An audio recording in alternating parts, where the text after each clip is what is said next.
It kicks the pants off of red bolognese. I'm sorry.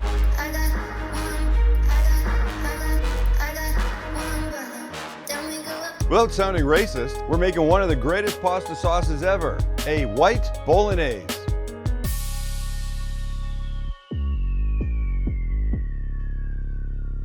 And of course, I was joking about the racist part, sort of. I mean, look, we all need to get along. That being said, typical bolognese is red because of tomato paste, because of tomatoes, that kind of thing. There is no red in this. Red pepper flakes, that's gonna be going in. But apart from that, chicken broth, pork, cream, usual suspects. It's gonna be fantastic. It's one of the most luxurious pasta sauces you can do. We're gonna put it on pacheri. Could be penne.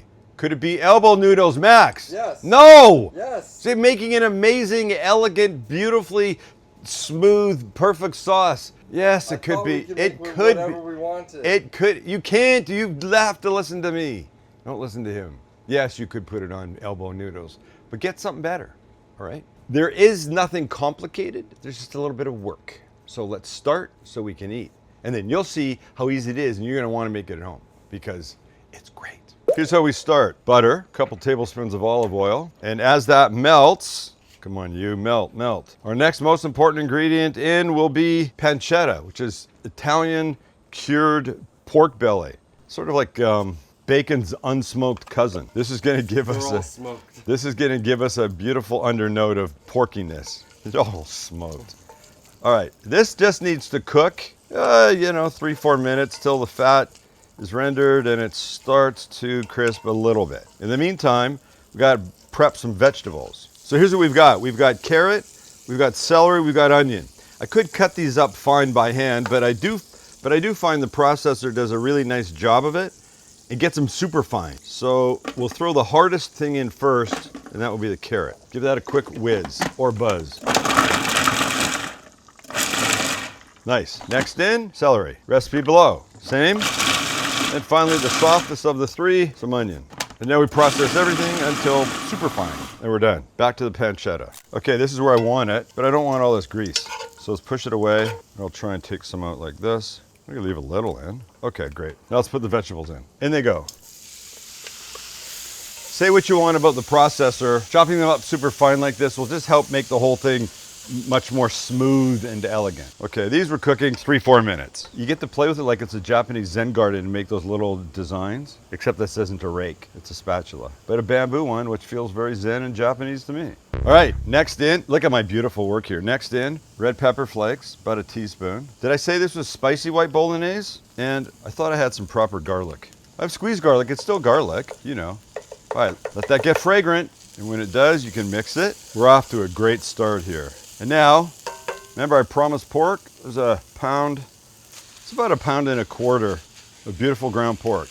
We mix this in, we cook till it's no longer pink. I like to spread it out and then let it brown a bit before I start mixing it in too much more. And while we're waiting, we can give it a good season of salt and pepper. I think we could all agree that I'm not an athlete. I'm not training for a marathon. I'm not in any races. In fact, the only heat that I face is from a grill, not a CrossFit box. But I do sweat. I sweat when I cook. I sweat when we shoot. I sweat when I just exist in summer.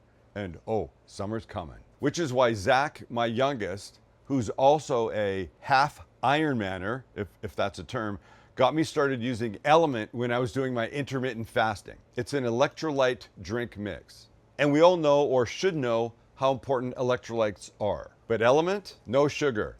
100% no sugar, no weird junk, just sodium, potassium, and magnesium. Just the stuff your body actually needs. I'm not a kid, and for me, it helps with things like energy, brain fog, late night leg cramps, all the things that make you feel like an old crappy couch rather than a functioning human. And right now, they've got a limited time lemonade salt flavor that tastes exactly like summer should. I'm gonna tell you something else. Every one of their flavors is fucking delicious. Oh, and yes, they make the cans, but I'm a stick pack guy.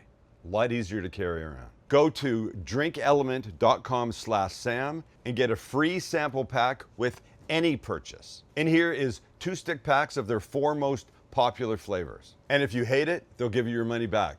No questions asked. That's drinkelement.com/Sam. And when you're all browned up and looking tremendous like this, we're gonna add a little either white wine or vermouth to deglaze it. And I like vermouth because it's shelf stable. And I'm not sure my palate would know the difference between a white wine that I would buy, because I probably wouldn't buy an expensive one, and vermouth. Now we want this to reduce by half. The liquid part, not the pork. Let's give it a couple minutes to do that. Let's add a couple liquid things. One will be some chicken stock. I believe I promised that. The other will be half and half.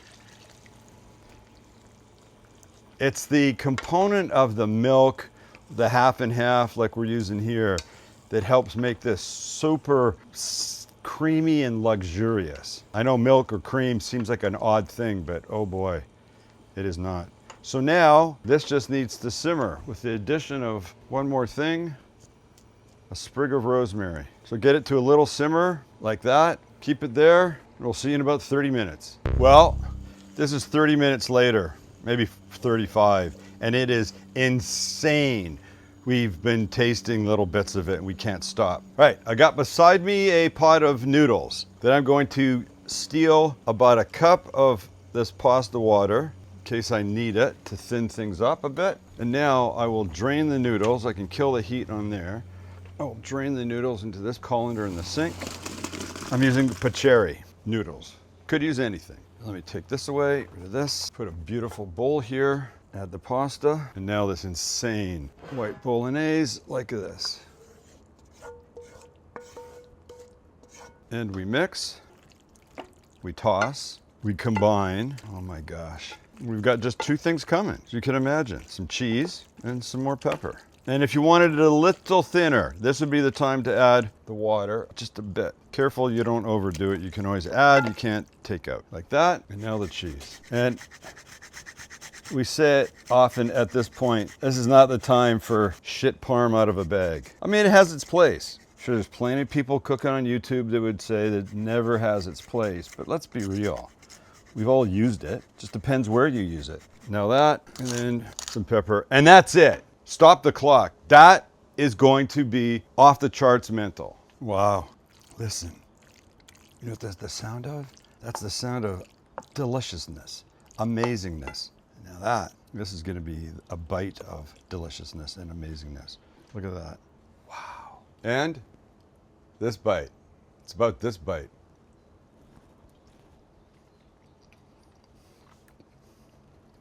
Red bolognese? What's red bolognese? Who wants red bolognese? I don't. I only ever want this. And if making white bolognese makes me a racist, well, then call me a food racist, because that's what I am. Oh my God. Somebody will take that out of context. I'm certain. You probably shouldn't even put it in. That'll be... It kicks the pants off of red bolognese. I'm sorry. It does. That's racist. It is racist. Thanks for hanging out. Make this, hit the subscribe button, tell us what you want to see us make. And, don't make the same thing all the time. And this is a perfect example of that.